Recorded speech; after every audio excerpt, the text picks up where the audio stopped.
I'm Charmaine Barden with SOSBS TV. I have Michele Hunter here. We're just going to talk a little bit about her running and her marathon that she did. Kind of wanted to do this to inspire others and kind of find out exactly what made her do it and inspired her to do it. So, Michele, yes. back in the day, did you ever have any kind of things that you were interested in? Were you interested in athletics or mostly other things? Or No, I wasn't athletic at all. Okay. I was pretty much couch potato, floor potato. So when did you find that you actually started being more athletic and more physical?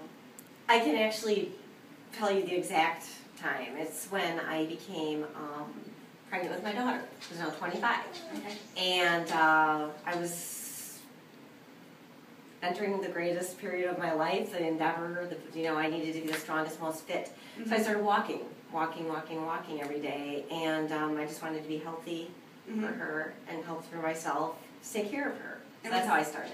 Okay. And was that enough at the time that was fulfilling what you felt you needed? It was. And once I started, I craved it. I loved it. I wanted to walk for an hour every day. It was wonderful. Okay.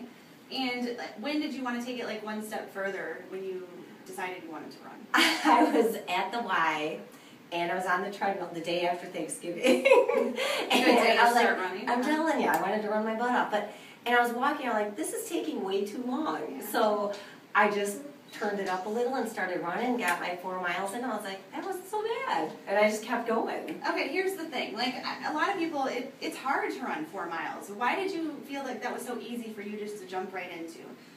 It was just that I wanted to get 4 miles done. I wanted to see those miles click away, and I was walking 4 miles a day, so I thought, well, I'll just run it instead. And it's running. The basic thing about running that I love is you can turn down your own speed. You can stop, you can take a breath, you can walk, you can pick it up and go faster. So for me, I like spontaneity okay. a little bit. Okay, so you never really started with a plan. You just you felt the urge to go a little bit faster to get it done, get some miles under your belt, right, and keep going.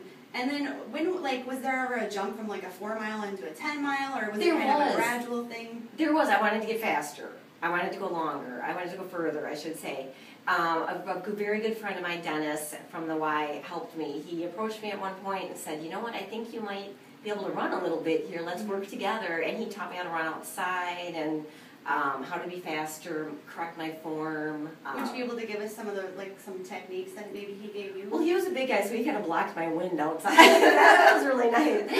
But you need to, if you're going to do long distance, I used to start like a racehorse, so he starts slow. Okay. You don't have to go full speed the whole time. Just start slow, and you save some gas. You have a long trip ahead of you, and smooth, nice and smooth. I mean, your body shouldn't be bouncing up and down a lot. I mean, it's a lot on your joints, so you want to be nice to your body. More efficient as well. Okay, so you suggest kind of warming up in the beginning. So people who are starting to run, it's okay to run a 12-minute, 14-minute mile, sure, right?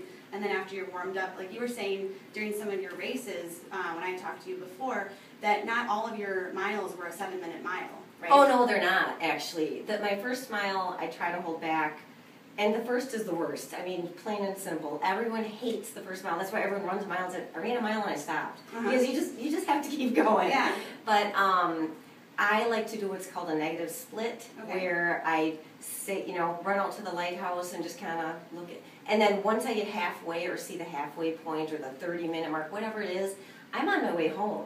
All I can see is the finish line, so I do my last half is the fastest. Okay. So that's the way I look at it. It's like I'm rounding the corner, I'm going home, I'm going to run until I get there. And my last mile is usually my fastest mile. Okay. And have you ever hit that runner's high that people talk about? Oh, yes. Okay. And when was your first time that you felt that? Oh, man. I don't know. I think it was probably just training for my first 10-mile run or something. Okay. And it's like a jetpack. Really? Yeah. See, I've never experienced that. And I wanted to.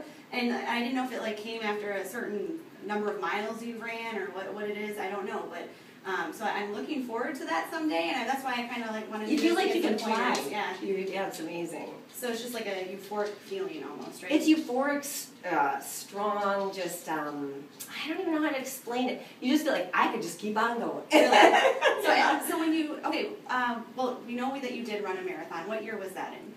2004. Okay, and before that you had run, did you ever run a half marathon, or was it just the Lighthouse No. run? I shouldn't say The Lighthouse, just, but yeah. the Lighthouse run. And so that was a 10-miler. Right. So how could you jump from 10 miles to 26.2? Like, I mean, that's a huge stretch. Well, when I finished, I remember finishing the 10-mile and thinking, I could keep going here. I have still gas in the tank, and I thought, what can I do with this? I went home, actually, in June, and I logged on and signed on for the marathon in Chicago. There was still room. The same day I ran the Lighthouse. And that's because you were placing, right? You had a really good placing. I didn't even know I placed, actually, until later. My friend Dennis said, hey, I have something for you. But it's only my age group, which is like this little window. It's not the whole, all of the people. Either way, you got a medal for that event, right? I think everybody gets one now. Yeah, I did. Yes, I did. Okay, well, that's excellent. And then how did you feel about your time in the marathon that you did? The goal for me is to finish, just cross the finish line. I don't care if I'm crawling, doing the worm, or snake, or whatever. I just want to cross the finish line, so that was my goal, to finish. And while I was running, they have pacers who carry the pacers with the minutes? They carry like the time, and they keep the pace for the people, so they know they're not either going too fast for themselves or too slow. Right. Okay. And so I was running in the Chicago Marathon, and I trained really well in the heat in Racine here, and I was having a good run, and I was passing some pacers, and I thought to myself, I'm going to actually finish and be able to do this, because it is a head game. It's a complete head game, and I mean, sing little songs to myself in my head. And, and it was. Wasn't there a song that you sang to your, like, one? When you get into the teens, like 15, 16, 17, put one foot in front of the other, and that's all I kept saying to myself. But I was going to finish in about 3.5 hours, and I was getting pumped. I was getting really, really excited. So I was just like, and then jazzy. And I ended up spraining my foot at the 17-mile mark. So I did not make 3.5. I finished in 4:04 or 4:03, and then I want to finish in under 4. So I have to run another one. Right. So are you training for that then? Or? I'm not right now, because everyone knows I have this injury. I stubbed my toe on Easter. And you're supposed to be laying off the toe, but you're not. Yeah. Well, I mean, I do a few things here and there. Yeah, I like to be active. I like it. Everyone has an addiction. And like, how did you feel when you crossed the finish line? Were you just like amazed that you had finished, or you always had the belief that you could, or like, what were your feelings? Well, after you hit about 20 miles, even into the teens, these crazy thoughts, and runners who do marathons and triathlons, you start thinking, why are we doing this? What are we doing? What is making us, God, what am I doing? It hurts. It's draining. It's physically, mentally, I mean, it's not all raw and excitement. It's draining. It's exhausting. Your body hurts. Every bone, every muscle, everything, and everything is saying stop. Right. You need to rest. So you get to that point where you just kind of force yourself through the wall. And I remember waiting, and I seen the finish line, and actually when I crossed it, the woman put the finisher over and she put it over, and people were like, other people, and I went, and I just kind of crumpled and started crying because I finished, and then Dylan, my son, had to carry me on his back around Chicago for the rest of the day. It was 4 hours of running. I don't want to drive for 4 hours. Yes, I know, because I remember I got up that morning and I'm getting ready for the day. I'm like, Michelle's already started running. Okay, then we get on the train for another like 40 minutes to an hour, and like she's still running. We get there and she's like, she's still running the whole time. You hope I was still running. Yeah, 4 hours, and I'm like, gosh, I just don't know if I could run for 4 hours, and that's why I kind of am trying to find what is that thing that urges you to keep going. I mean, running to me is not fun at all. They make it fun. In Chicago, in different runs, they do make it fun. Like, you run through all the different areas of Chicago. There was like I don't know how they do it in other marathons, but you run through Little Italy and Chinatown, and they have bands and Elvis impersonators and people, and you're just cool, and you're running with a bunch of people, and there's people on the sides cheering you on to do this. Why? I don't know. Right. Do it, you know? Because they don't understand. Just like me, I just like, why do you do this? It's amazing. We don't know. It's just amazing. And so like, I don't know. Like, come and join us. It's easy. It's fun. Just put one foot in front of the other. That's the thing. I don't feel like it's easy. But like you said, one foot in front of the other, and I've learned that from you actually, and I have actually ran well, I wouldn't say like a huge long distance, no. I thought you ran. Well, it was like a half marathon, but I did that, and like you were saying earlier, like that you didn't think you would inspire anyone, but honestly, like you inspired me, and I don't think that I could have done that without you. Are thinking of you in my head as I ran. How did Michele run a marathon? Double this, and I could barely finish mine. So I just think what you have done is incredible, as well as other marathon runners. But the key is, I just want to interject really quickly. It has nothing to do with me as a person or my physical makeup or anything. Anybody can do, but it's the training. Okay. It's the training.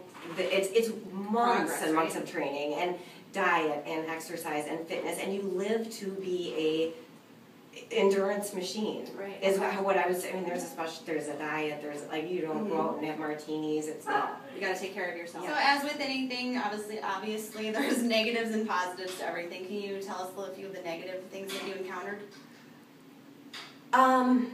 The physically, or it could be physical or. Well, one of the negative aspects is it's a commitment. It's not just one day out of your life. You're talking at least 6 months of time that you're dedicating to something that's just for you, sort of. I mean, I did it for myself, not anybody else. So, I mean, I have children. I mean, it's like it takes a lot of time. So you're getting up, getting up.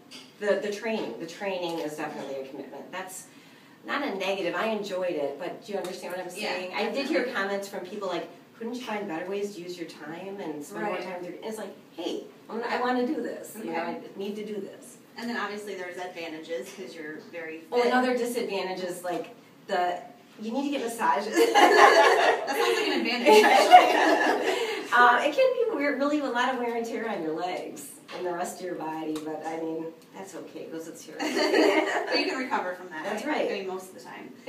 So some of the advantages, the perks that you did, like when you started running. I just felt amazing. I felt healthy, strong, fit. When I ran my distance runs or my speed, like you do a distance run one day a week or a speed run, sprinting run one day. I mean, I was flying the rest of the day. You get so much energy, and you can eat a little bit. Carb City. I mean, that's a perk. And then one last thing, if you don't mind just saying something to any of the aspiring runners out there, something to encourage them, or when they're struggling and trying to get to that next mile, is there anything that you'd want to have them think of? Keep putting one foot in front of the other, I guess. If you want to do it, do it. Cross the line. Well, thank you so much, Michele, for coming here and sharing your story. We appreciate it. Thanks.